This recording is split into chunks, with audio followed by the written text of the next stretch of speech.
Be sure to read and follow the safety guidelines to protect your computer from potential damage and ensure your personal safety. For more information about safety guidelines, see the owner's manual at dell.com/support. Before you begin, turn off the computer and disconnect all the attached peripherals. To remove the coin cell battery, loosen the 2 screws securing the side cover. Slide the cover off the system. Identify the coin cell battery. Unlatch it to remove it from the system.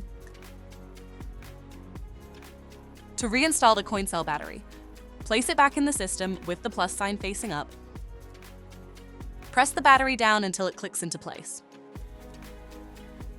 Place the side cover back on the device. Tighten the screws to secure it. For more information about your Dell system, visit dell.com/support.